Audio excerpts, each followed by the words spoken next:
Well, good afternoon and happy birthday week, Army.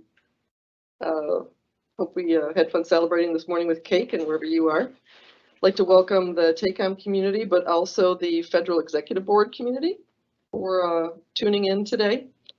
Thank you to Lindsay Samet and to Paul Lechner for hosting and putting this together and asking me to host. Who am I? I am Terry Gonda, your host. I am realized this month, June 22nd, I was 22, 40 years ago, walking in as a co-op, and I've been here ever since. 24 years as a research engineer, like the one person who was in charge of thermal modeling for ground vehicles and running NATO groups, until I got opinionated by how things worked around here and wanting to work as a family, as a middle child, and I switched fields 15 years ago into organization development, and I now work for PEO Ground Systems and Combat and Ground Service Combat Service Support, PEO GCS and POCS and CSS, in organization development, doing leadership development.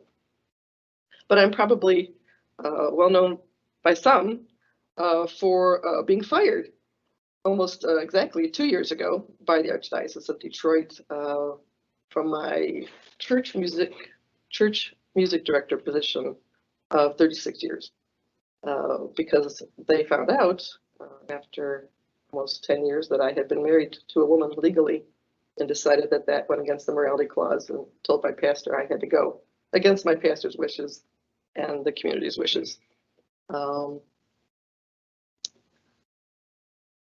It was a fact that the parish had known because they had formed me over the years. I'd been there since 1979, actually, and before I came here. And they had formed me. They'd walked with me in discernment and supported my relationship and the gifts that my wife and I brought to the community. The outpouring of love and support from people in this community and from the nation, from the article in the Free Press and the New York Times was very much instrumental in healing for me and my wife. It was newsworthy not just because of the insensitive nature of it, because no one who actually fired me had spoken to me, but also for my response of understanding and forgiveness. And as a reformer, my challenge for all of us to live out our baptism as Catholics. This was the Catholic denomination, and to build bridges towards a better way. For those who are wondering, my wife and I have found a church in downtown Detroit, a nice Catholic Jesuit community where we are welcome and our gifts as volunteers are celebrated. I am, my shorthand, what I should start with is I'm a Catholic, lesbian, engineer, artist, pacifist who works for the Army, a middle child, literally and in all ways. And our guest today, who's going to speak with us, shares a similar strand in his life. So I was asked to host today and moderate and interview our lovely county executive, Dave Coulter. So he was board of the county commissioners from 2002 to 2010, and then many of us, began to see your spotlight when you became mayor of Ferndale for 10 years, right? 9 years. Sorry, if my math is low. 9 years, and then had been so respected that when Albrecht Patterson passed, that he was appointed Oakland County executive. And then when he ran for election, got his 4-year term in 2020. So he had captured the hearts and minds of enough of the electorate to make that happen. In addition, you do lots of things. This must have made that middle child thing. So a lot of middle child things that I'll bring here is he was the director of external relations for the Children's Foundation of Michigan, a very much, connector kind of position. That's formerly the Children's Hospital of Michigan Foundation. And he served as executive director of the Michigan AIDS Fund, which funded HIV prevention programs. Your career started as a middle school teacher. It did. Before moving to Michigan Consolidated Gas Company. It'd be fun if you talk a bit about that. And this is for senior public affairs officer. Raised in St. Clair Shores, another Macomb County kid. Graduated from Bishop Gallagher High School in Harper Woods. earned bachelor's degree from MSU. Go green. And executive education certificate from the John F. Kennedy School of Government at Harvard University. I can't wait to dive into your story, and as we celebrate Pride Month, and how it can, inspire and affect all of us. And without further ado, I look forward to hearing your story. Carrie, thank you. It's a wonderful introduction. Appreciate your story as well. And I'm really excited to be here. It's, I'm old enough that I'm of the generation of don't ask, don't tell. So when I think about the Army and the military, I have a lot of history of that experience. I know that. I didn't have the honor of serving in the military, but I have such a tremendous respect for those who do. And I say that with all sincerity. And that wasn't a place that I felt I would be accepted or welcome to, as you can imagine. Probably wise. Yeah. So I am, I feel like I've come full circle to come all the way during Pride Month to a military establishment like this and get to talk about my sort of pride story. So I'm really delighted to be with you. Well, thank you for accepting the offer. I guess we've been trying to get you here for a while, so thank you. Wow. Okay. And I guess the first, I have a lot. You heard I've had a lot of jobs. There's even a couple in there that didn't get. I mean, a couple more that didn't get mentioned in there. Because I've always been somebody that was just sort of open to new experiences, if the time felt right, if I go with my intuition a lot, if I feel like a passion for something. But I've always been passionate about public service and government and politics, like since high school. I loved government class, I loved history class, and I knew I had sort of a public service heart. So I say that because, I came out at around 26 or so. So I was kind of, even in my generation, a little bit of a late, I'm so impressed by how early people are self-aware of their identity now, because I was much later. And even then, it was a long process. In fact, I would say coming out is a lifelong process. Amen. It's not an event, it's a process. Every day you go into a room and you kind of have to subconsciously judge, is this a safe place where I can be myself, or should I be a little more quiet here? And so the process started at around 26. But before that, my passion for government service and public service was developed. And so I sometimes cringed at the label of gay politician, because I consider myself a politician who's gay. And I tell this to other gay people who want to get into this. That's fine. I love it. And you be as gay as you like. It's much more acceptable than it ever used to be. But when you're talking to the voters, most reasonable voters, I mean, there'll be haters, but most reasonable voters want to know that you share the same values that they do. Do you care about the community? What do you think about the parks? How about the roads? What about safe water? What about the other things that your community and your voters care about? And if you connect with them on that level, then it makes that less relevant and more accepting. So that's kind of how I've been, in part because that's naturally who I am. Maybe that's the middle child thing, as you keep saying, but it's also the time that I got into politics. I first ran for office in 2002.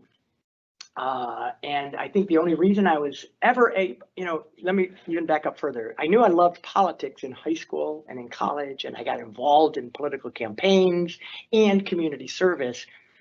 But because there were no role models, I never really saw myself in that role. I had to sort of just figure that that role would not be something that I would be able to do. That's how it was back then, right? And so it wasn't until I moved to the incredible community of Ferndale that and just by dumb luck, I was young, I moved around, I was renting in Ferndale when I went there, but I stumbled upon a community where I went, wow, this is okay here. People don't care, people are accepting. If I get involved in the community, they're happy about it, and so it was a very unique place. Now, fortunately, times have changed, and it's almost 30 years now. But Ferndale allowed me to start to think for the first time, wow, could I actually run for something and win here? And I eventually decided in 2002 that I would run for county commissioner. Oakland County Commissioner, and that's what I did. And I took on an incumbent of 20 years, so it was Wow. kind of an audacious thing to do, but Mhm. I was younger and audacious then, still kind of audacious. Daring. I like to try, I Daring. like new adventures. I like to try new things, and I saw that opportunity. And so, but to tell you how, for those younger people in the audience, to tell you how much times have changed. So when I got elected, I won by 86 votes in a campaign where it wasn't really. My opponent tried to use the gay thing as an issue, but he didn't really quite know how. And when he did, it kind of backfired on him. So I'm fortunate that it's never been a major issue in my political campaigns. I've never been fired for it. So I don't have your experience. I can't imagine the trauma of being in a community that you love and have that happen. And fortunately, I didn't have that happen. But at the same time, there's something like 500 and some county commissioners statewide. I was the only openly gay one.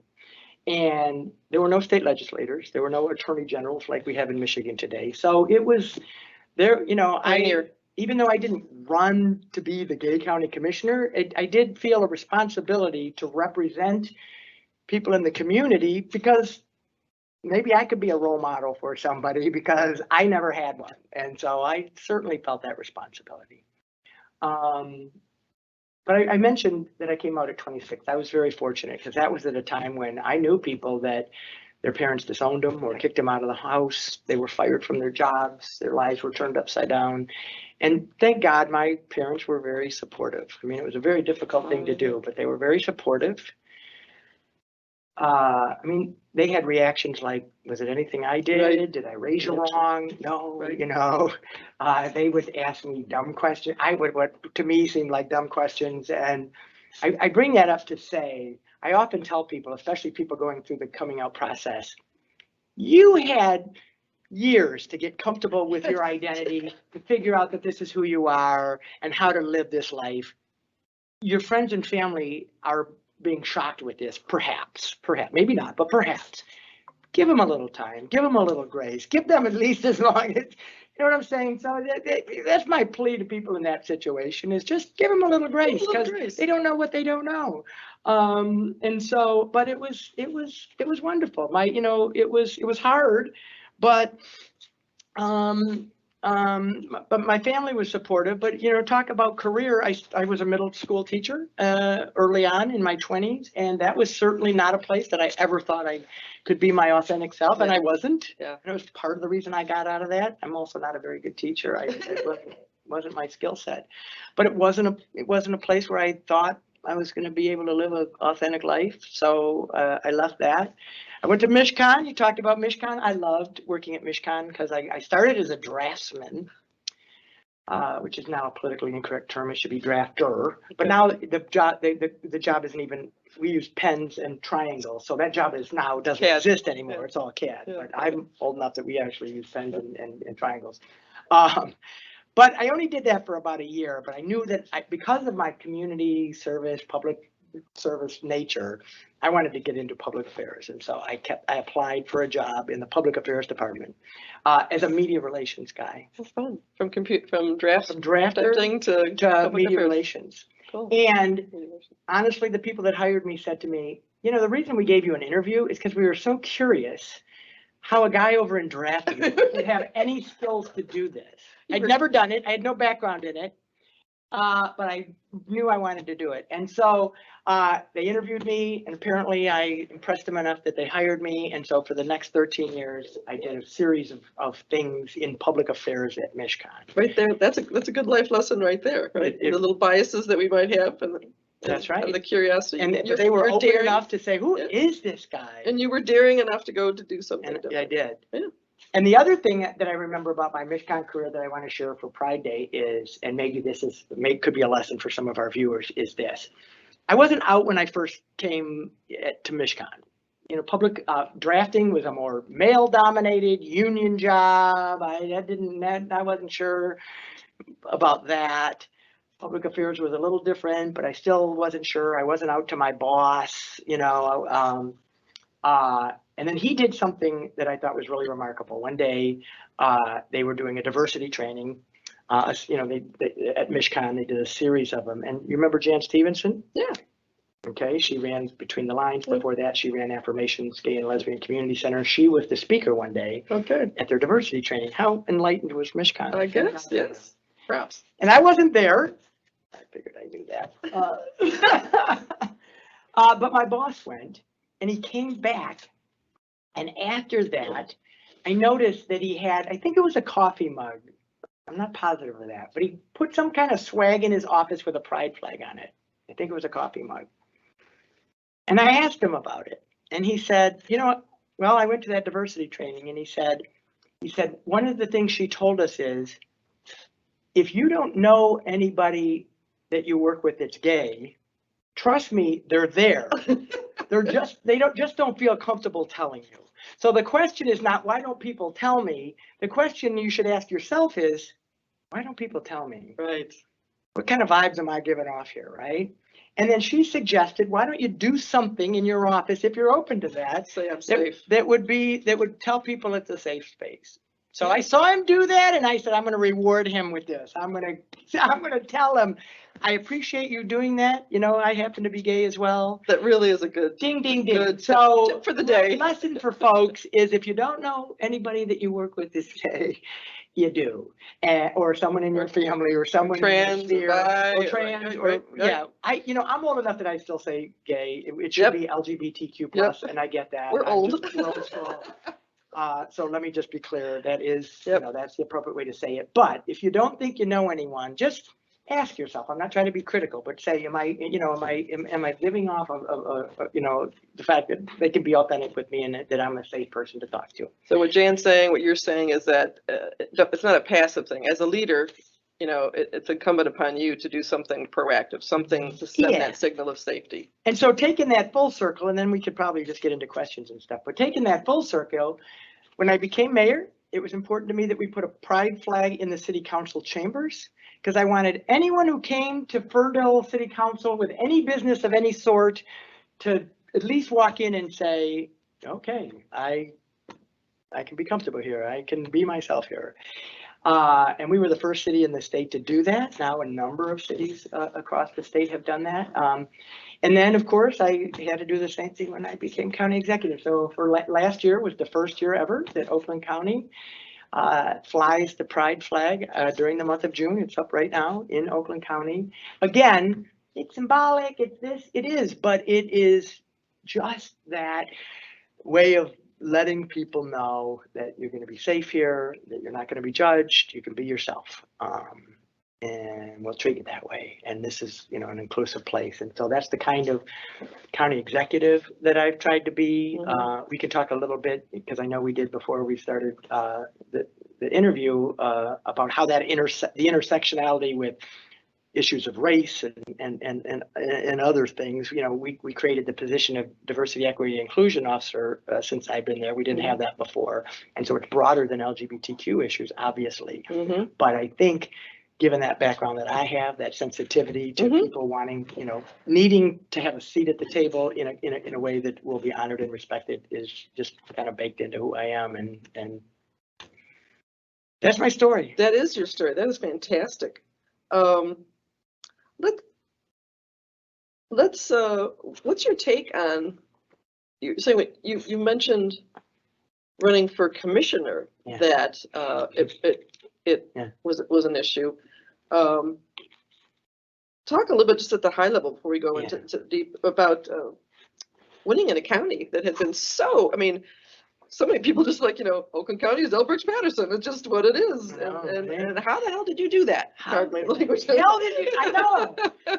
Believe me, I'm still pinching myself because I was on the county commission when he was he's bigger than life, right? His shadow was very long. He was associated with Oakland County.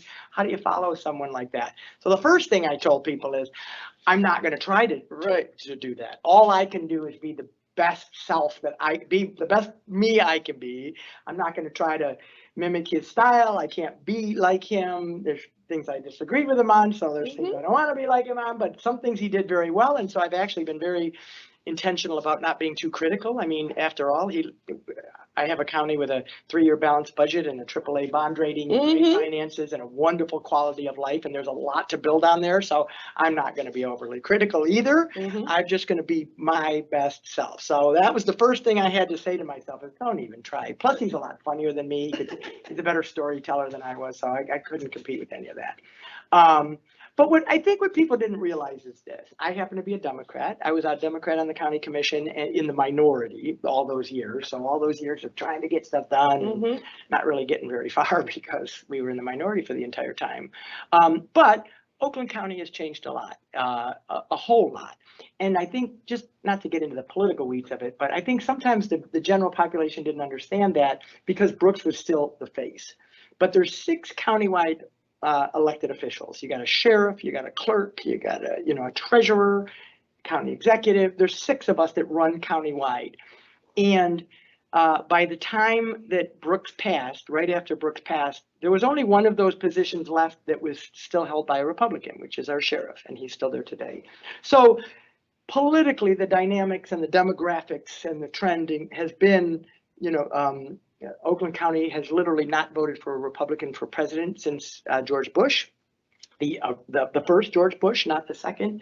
So it has been, and so as surprising as it was to people that, oh my God, they elected an openly gay Democrat after Brooks Patterson, the seeds have been planted, right? The seeds have been planted. But because of that perception, I will say this: I've also tried to be very intentional about talking about those changing demographics in Oakland County. I feel a responsibility to sort of lift up everybody's voices, not just gay folks, but the African American community, the Chaldean and Arab community, the Asian community, and even geographically. Like, I'm from the South End, which is very urban, and then it gets suburban, but then it gets exurban, and then it gets very rural. It's a very diverse county and a very large county. Almost 1.3 million people, which is larger than 9 states. So very diverse. And so I have felt a particular responsibility to sort of chip away at that perception that everybody in Oakland County looks like Brooks, sounds like Brooks, acts like Brooks. There's a lot of diversity here. And so I've been really intentional about trying to bring all voices to the table, even those that don't agree with me, because I'm not inhibited by that. And make sure we celebrate and recognize that. And the reason is not just because I think it's the right thing to do morally, but consider this: we're not growing as a region, and we need to if we're going to get more competitive. Metro Detroit needs to grow as a region.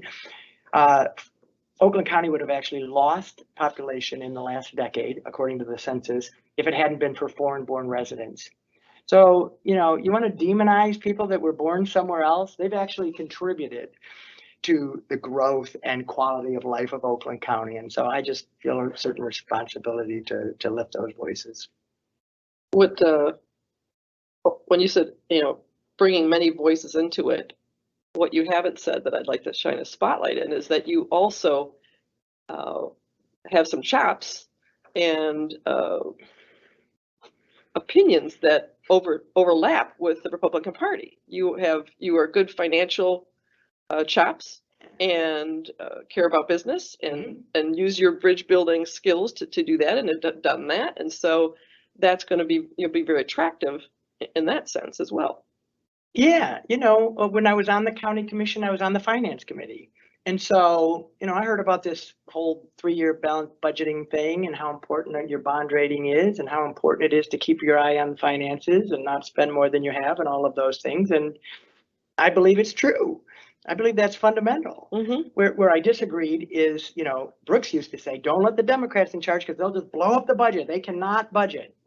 He just convinced people of that. Right. And I think going from the position on the county commission to mayor, where I also adopt in a Ferndale of what's considered a very liberal, progressive community, but also with the same attitude. We adopted a 3-year balanced budget because I said I want to do that. You brought that in. Right. And I asked the first week I was there, I said, by the way, what is the bond rating of the city of Ferndale? The finance director couldn't tell me because they didn't really keep an eye on it. Well, it doesn't matter. We'll worry about that when we go out for bonds. No, it's kind of a thing you should know at least, right? Keep your eye on. And so I brought that with me. But what I've tried to demonstrate is that you can be responsible. That's the the low bar, and that's what you can build on. And so now I care about things like the environment and environmental sustainability, about equity, about transit, about a number of other issues that I've always been passionate about. But you can't sell those to the community if they don't think you can manage the budget that they've already given you. They're not going to give you more. So I just think that's the entry to get to play, is to be a good steward of people's tax dollars. But there's much more that I think I have a responsibility to do than just maintaining the budget. The budget. Grow, That's expand. not the goal. That's what you do, that's so you can do the goals. Yeah, that's how I look at it. So since we're here for Pride, so with your inclusive style that we've touched on quite a bit, how much do you think comes from, not in spite of, but because of your experience of being a gay man through the period, as you mentioned, through the history that you've come through? What do you think, that impact might have had, besides the middle child? Yeah. But having to explore that middle child thing. Having to struggle in that mess, and that sentinel on the shoulder, checking rooms out, you mentioned this constant coming out process that shapes something in your brain. Yeah. How much do you think that's impacted you? I think it has impacted me a lot. It's made me conscious that maybe not everyone in this, I shouldn't make assumptions about people in this room, and that maybe everyone doesn't feel the same privilege to speak up and to lead in a way that they want to lead. And so I have a responsibility to be aware of that and to try to bring that out if they're comfortable in doing that, try to make them comfortable to do that, and that I have a responsibility. Because the other thing I would say is, even though I'm committed to the work that we're doing in DEI, which people first and foremost, I think about African Americans, and we should, because of the historical injustices there. I have a privilege over them in that I can hide my minority status. Now, some of my friends say, no, you really can't, Dave. But I like to believe that if I had to, I could hide that status, whereas other people, a woman can't, necessarily hide that she's a woman, and that she may be treated differently as a result of that. A Black person, a person, a native, a foreign-born person who may look different. And so there's a certain, even though I identify in a minority group of people who have been persecuted over time and have had to be careful, I also feel the privilege of being a white man in this society. Mm-hmm. And so it has made me more conscious that not everybody may feel as entitled or as privileged as you. Mm-hmm. Sort of a bit of an empathy radar and some humility, so you can see the pain that you've suffered, but also realize your privilege and find a way to extend that to others. Mm-hmm. That's beautiful. That's beautiful. So we haven't really talked on Oakland Together. Do you want to talk a little bit about that? Well, speaking of bridge building. Yeah, because, I think my comms folks were saying, we need a theme, we need a brand, we need a whatever. And I don't know, but, it was a fire hose when I got appointed, because I didn't get, I was appointed on Friday. I was told, honestly, privately, like about 24 hours before, that I might be getting appointed. So I didn't have a period of time where I could ramp up and figure out. And from day one, I got appointed on Friday. I had to quit I had to resign as mayor on Monday morning and then go up to the county courthouse and get sworn in as the county executive. So I didn't have a lot of time to prepare. So we were drinking out of a fire hose. But what sort of started bubbling up is this notion of, I'm a very collaborative leader. My leadership style is to be collaborative. That's even in the private, in the private space or in other jobs that I have. But I especially believe it's important in government, because the days where government can just solve your problems for you and just throw money at stuff, I think are long gone.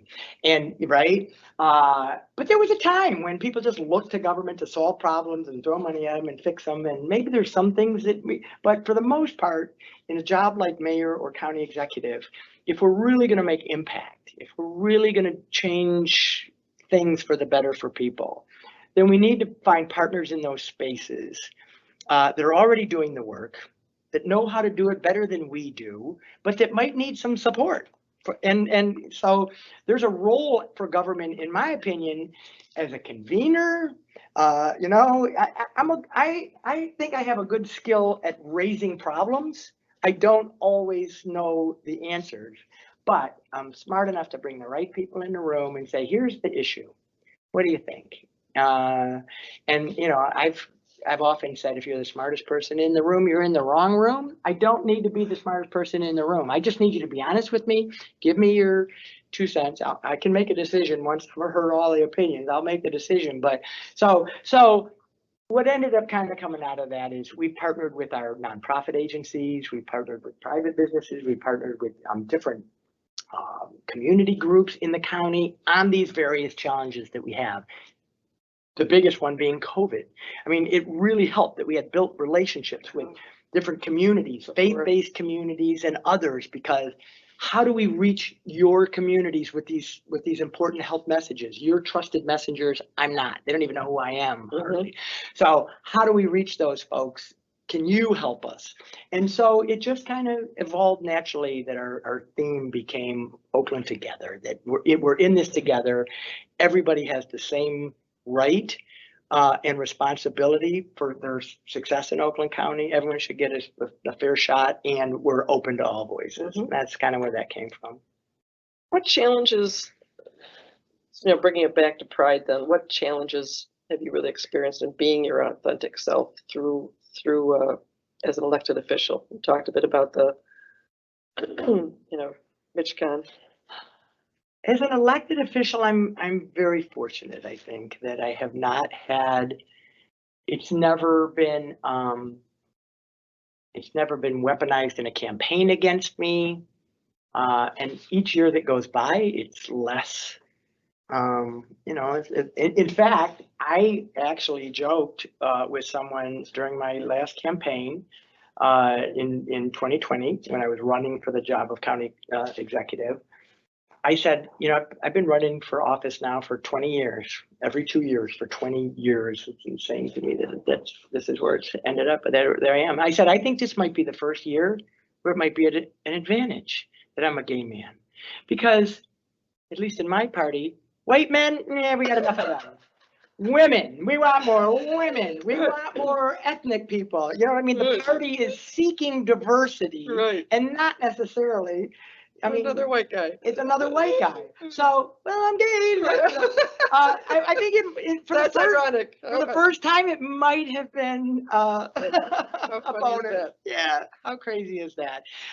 But I say that also because, and we talked a little bit about this before the camera started rolling, but I often talk to young people, young LGBTQ people, who are angry and anxious for more progress. You know, we still haven't amended Elliott Larson in Michigan to eliminate discrimination against LGBTQ people. We've still got a lot of work to do. This is not over yet. And they're impatient, and I get it, and I appreciate it, and I was there. But I also have lived long enough to try to give them the lens of, man, we've come a long way, keep pushing, but we're, you know, if Martin Luther King is right that the arc of the moral universe is long, but it bends towards justice, my experience has been that it has bended towards justice, and in some ways quicker than other rights movements. I mean, I love history, as I said, and so if you look at the civil rights movement or the women's rights movement or lots of other movements, they took a heck of a lot longer. This has been relatively a quicker art, and that's not an excuse, and that's not to say slow down. It's just to say breathe. It's gonna be all right. Keep moving forward, but breathe. Keep moving forward. Yeah. You mentioned the partnering and COVID, and I'd like to bring up, I've got a friend, Elizabeth Kelly, who had run the Hope Warming Center and hospitality, and it's a homeless shelter, and she's done just tremendous work. But she adores you, and she just validates that what you see is what you get with Dave. One of his truly favorite people. She sees actually a reduction in the polarization in the county since you've come into office, where it's exploding in the opposite direction everywhere else. It seems to be on the rise. She says she sees you as, we've heard this, and you've taught us about your values. She sees you as a servant leader, Appreciate You were calling her and Lighthouse personally during the pandemic. She had come to you with this idea of how are we going to feed the homeless in the pandemic, and where are we going to house them? And so she found, because a lot of the smaller churches who were doing this couldn't meet in person anymore. right, there was no more Meals capacity were gone. to help. Yeah. Space or feed or food. Yeah.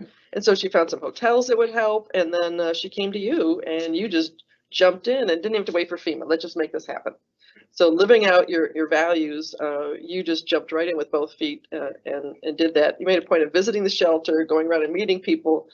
As the hugger that you are, you just jumped right in. In fact, I'm sure your people who are with you today were a little nervous as you were doing that. As we know, a larger percentage of the homeless population is LGBTQ. Yeah. As you mentioned, that Yeah. that people thrown out of their homes, and often that's happening in your teens and 20s. Yeah. What are your thoughts about this, and what would you want our viewers to know?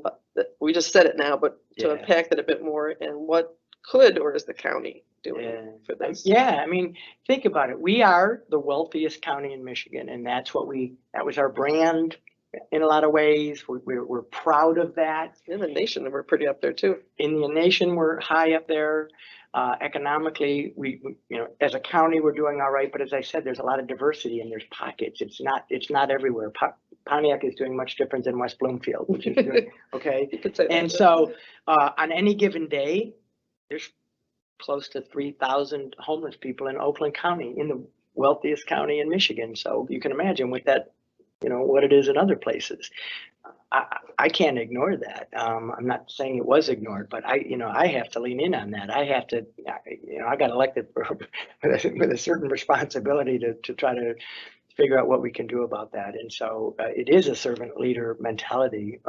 It really is. And again, like I said, I don't claim to have all the best ideas, but I said, okay, she said, when she told me, we relied on a lot of smaller churches where people would get together and make these meals for us, and then we distribute them, and now they're closed for COVID.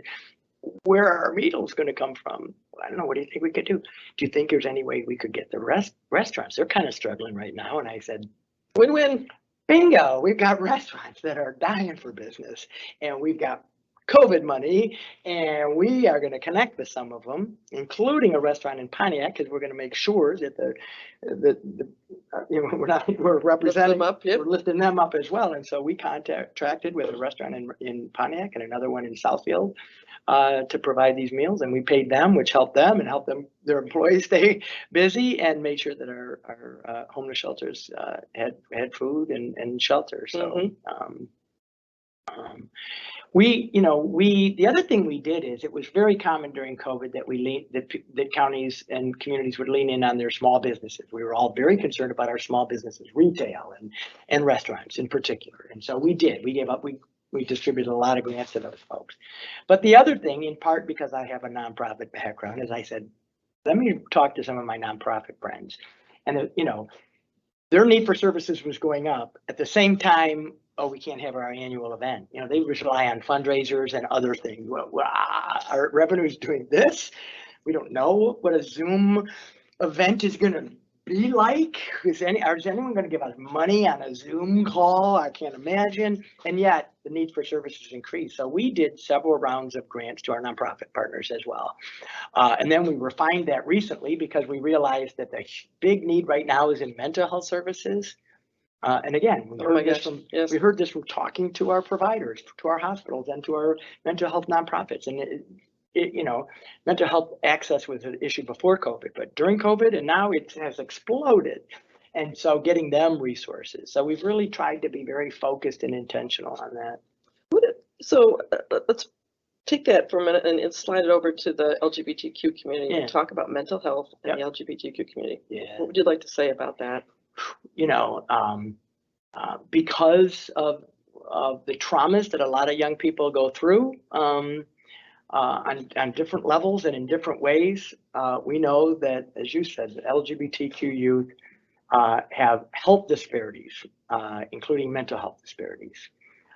It could be as traumatic as getting thrown out of the house or getting fired, but it could just be the internal struggle of trying to figure out what your identity is. Or, there's a lot going on there. So we already know there are health disparities with African Americans, with immigrants, but also with the LGBTQ community. So we knew that we needed to lean in, and I called up my friend Dave Coulter with Affirmations, who does a lot of the support groups and others. And in fact, we're going to do a grant. I think I can announce this. I'm telling some news, but Corktown Health, which is an LGBTQ health center down in Corktown, Detroit, wants to be in Oakland County, and I think we're going to bring them up to Hazel Park to help address that population because they have unique needs from a health perspective, not just mental health issues, but other we need to meet people where they are. And public health offices that like the kind I run haven't always been the most open and receptive place for those folks to go. So they don't always go there or don't always feel safe there, or that they're going to be able to, talk through their issues there. So we're gonna expand those services to our LGBT youth population. There's so much. My wife's a therapist, and I kind of live in that community as well as spiritual director and coach. There is so much suicide ideation, and in youth, even just thinking about whether they might be, and with the reduced mental health from the lack of socialization, things are really hard for all of us right now. But it's just something we all need to keep aware of. The empathy that you're talking about here and showing visible signs couldn't be more important than now. And I'll tell you, that's an issue that's very personal for me because when I was in my 30s, my best friend, who was openly gay, killed himself. And I never thought I thought I may have had hard knocks in life, but nothing, if anyone of you has ever experienced a friend or family member who had done that, nothing knocks you off your game like that. It was unbelievable. How old were you? How old was I? 30. And he was in his 20s. That must have been a powerful impact on your development. It was, to this day, I sort of consider, when I think of guideposts in my life, before and after his death, I was this person before, this person after. It changes you. But again, because I don't like to sit around and wallow in it for too long, 3 of his friends and I decided we were going to do something in his honor and in his memory and to try to make a positive out of this. And we created the very first, now this, we're talking 1992, 93. He was going to Wayne State at the time. He was a student at Wayne State. And we decided we were going to start a scholarship in his name at Wayne State. And it was going to be for LGBTQ students. We were told we couldn't do that because the law said you can't discriminate against other people. So then we added allies. So if you're an ally of the community, and that was fine with us. We were okay with that. But it was the first one in the state and the second one in the country. Wow. And it still exists. It's called the Michael Legatella Memorial Scholarship at Wayne State University. You had to raise $10,000 in order to endow it. And once it was endowed, you could give away $500 a year forever. And we wanted it to last forever. So we could do a $500 scholarship forever. Well, we've continued to raise money for it over the years, and it's grown because of the financial markets. Last year, we gave out more than $15,000 to LGBTQ students at Wayne State University. Oh, beautiful. So, I mean, that's a great point to pivot to perhaps the before and after, Michael. How would you grew up Catholic, and as did I. I chose to stay because I had this inclusive community. You want to talk a bit about your faith journey and how you've navigated that, just the process of navigating it, and how even navigating that messiness of your sexuality within that, and how society thinks, and just sitting in that space, and how that has impacted you. Again, to this place of deep empathy that you seem to exhibit. Yeah. So you're right. Both your faith formation and the struggles. Yeah, because I've been on a lot of different journeys in my life, and my spiritual journey has been one. I consider myself sort of a seeker, and I now would describe myself as a person of faith. I was, as you said, I was raised Catholic. I went to Catholic grade school and high school, and that was the community that I was raised in. A lot of social justice in that community. And a lot of social justice, right? There was, there's a history in Catholicism of kind of a mentality of being a minority, because Catholics were not always accepted in this country, right? And so, you know, it is baked into that community, and so I resonated with that. But I left Catholicism. I laughed. It wasn't a formal thing where I went like this. I just I came to a realization in high school where I was like, I'm not finding ultimately what I want to find. Not your home. And it wasn't my home. And it freaked out my family because they thought I had, you know, something was wrong, or you're going to go to hell, or all of those things. And this was before I came out. So it wasn't for me around those issues. Later, I had more complications. Not consciously. Yeah, at least not consciously. Later, consciously, I have some issues with how they've addressed the LGBTQ community. But I just kind of went on a journey. I decided, again, I can be very audacious when I want. And in high school, I just decided I'm going to go and start looking for maybe something that feels a little bit more like home for me, whatever that might be. And I went on a journey, and I went to different churches and synagogues and temples, and literally, you know, on a quest. That unbeknownst to me at the time would take like 22 years. But I never shut the door. I always knew that there were spiritual beliefs. I didn't call them at the time, but there were things that I believed in. There were a higher power that I understood, and I just needed to find the place where they spoke my language, and it worked for me. And so I was fortunate to find that 22 years later. And so it's an important part of my life, but I don't talk about it a lot in politics, because I would never want people of a different faith or of no faith to think that I wasn't there fighting just as hard for them as I do for people who happen to agree with what works for me. And so, you know, I'm proud of my faith, and I talk about it. And I'm happy to talk about it with you. But in the past, some politicians have used their faith as a bludgeon. In the past, hell, now. So I never want to do that, right? That's my faith. It's personal to me. I'm proud of it. It works for me. But you know, you do you, and I will be your champion regardless.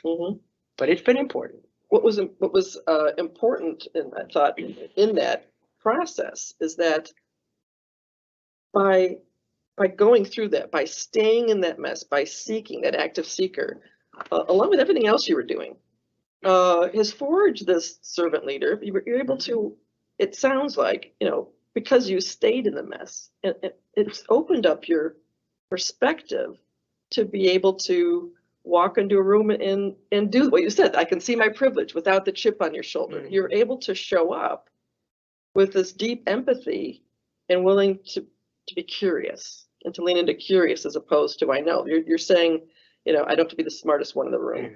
I just see in this journey of all the threads that you've taken us through, particularly not in spite of being gay, but because of being gay in this world, through the history of the time you've done, that's helped shape a very important part of you. Well, I appreciate you saying that. I'm not always the best at analyzing myself or understanding. I just you know, I'm an intuitive person. I kind of go where I feel, but I do appreciate you saying that.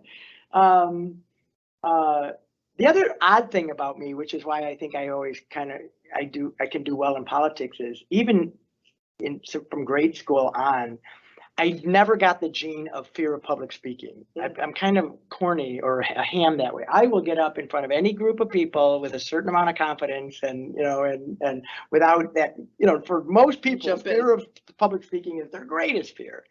I've never had that, which is weird. I didn't even realize that people had it till I was older. So what are you talking about? So that's why I can jump up in it. But I'm humble enough to know that I don't have all the answers. Well, I could do this all day, but there's other people that probably want to ask you some questions. Wow. Okay. Thank you. Yeah, cool. We have a few questions that have popped in. Awesome. The first one is, why do people feel that they have to announce their romantic partner's gender? I know I'm not like most people, but I don't feel like I have to announce sexual partners.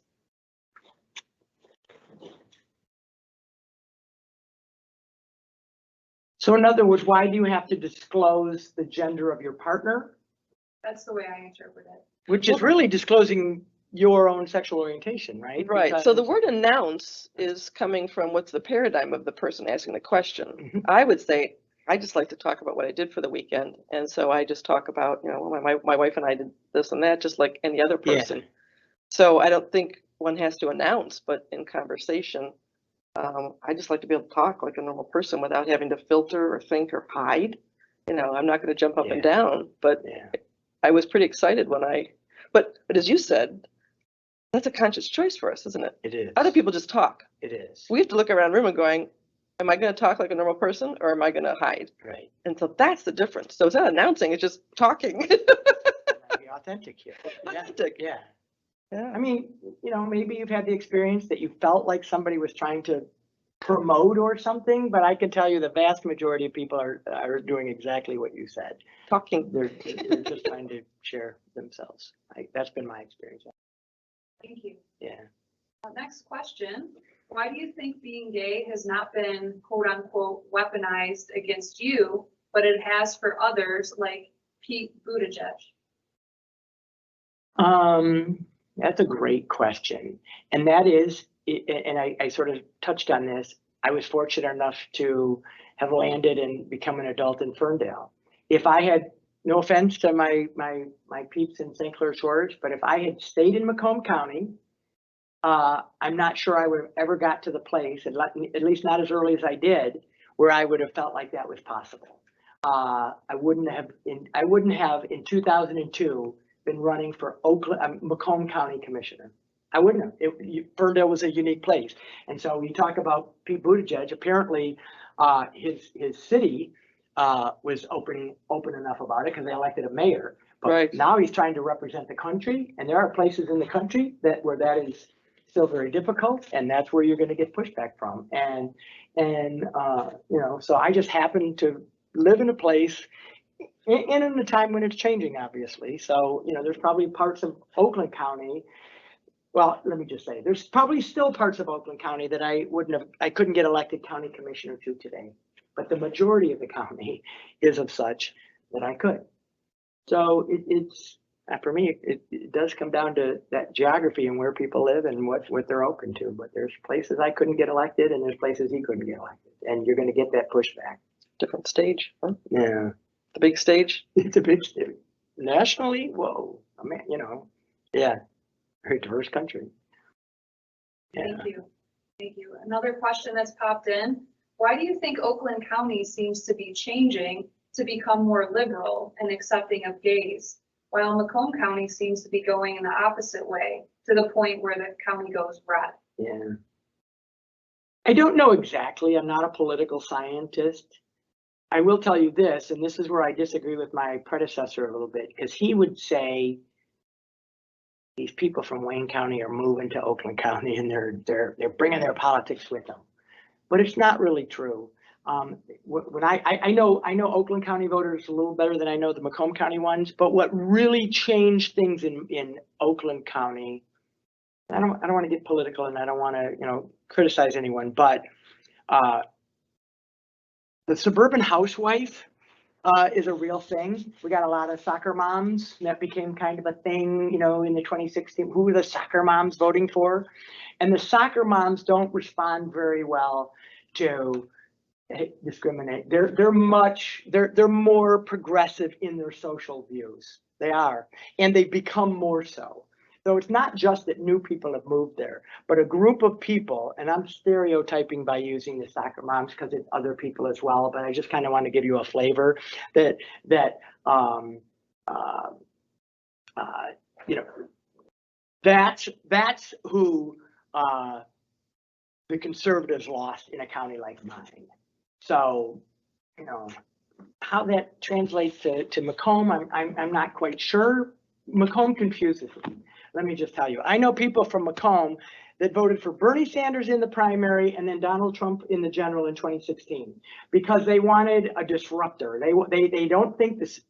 These are the friends. I'm not overgeneralizing, but I thought it was instructive. They said, I don't think the system works for me.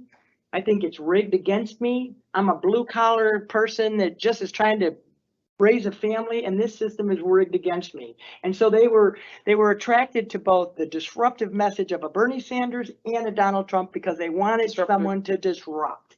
And again, I'm not a political scientist, but that's for me been sort of the difference of so Oakland County, more well off, maybe not people that are looking for so much for disruption as a little bit more love and compassion in politics, frankly. I think we have time for one more question. I All right. think this is a great one to end on. What advice would you give to your teenage self at Bishop Gallagher? Wow. Wow, good one. You know, there's a ton of things that I could have done differently, maybe sooner, more honestly. But, you know, I tend to like that Maya Angelou quote where she said something like, look, be kind to yourself. If you knew better, you'd have done better. Now you know better, so you're doing better. I did the best I could with what I knew in the environment that I was raised in, at the school that I went to. So yeah, looking back, you know, yeah, you could point to this and that, but I said, you know what, I've always tried to be a good person. I've always tried to treat other people well. I've sometimes treated other people better than I've treated myself, and maybe I would look to that a little bit. But in general, I tend to think she's right. If I'd have known better, I'd have done better, and that's what I'm trying to do today. Thank you. And we do have time for one Oh. more, which did just pop in. Okay. So some of my best friends are part of the LGBTQ plus community, and I identify as an ally of the community. Thank you. But there's still so much I'll never understand about their journey and struggles, despite educating myself on what I can. Yeah. What do you suggest I do to further show my support and love for my friends and the rest of the community? That's a great question, because I'm going to just tell you, they know. We don't expect you to be an expert. I have Black friends. I've not lived the Black experience. I can't know what it's like to be an African American in this country or a woman in this country, but be open, ask questions. Even if it's a dumb question, say, hey, this might be a dumb question, because I can assure you, if your friends are anything like us, they're going to say, thanks for asking. You know, that's they're going to appreciate the fact that you're an ally, and they don't expect you to get everything right. Would you agree? Or Yeah, and the wanna add anything perspectives to of that? our life, you know, was so different than your guess. Somebody who's 24 now, you're gonna get a complete different answer probably. A very different answer. Young people today, I have to ask them questions about what their experience Yeah. coming out is. They had groups in high school, GSA groups in high school. What was that What? like? I can't even imagine that. So you don't have to be an expert. Just let them know you're an ally, and that's good enough.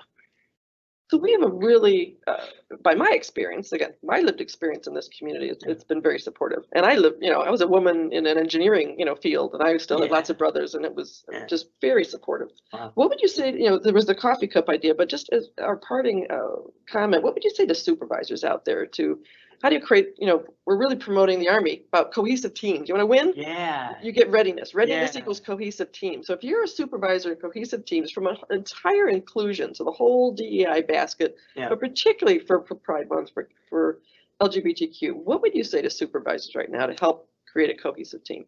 Help, you know, maybe help broach the subject. I don't know if you get, you know, how often you get together with your teams to ask questions. I often have staff meetings where I start with a question that helps people, you know, learn a little bit about each other.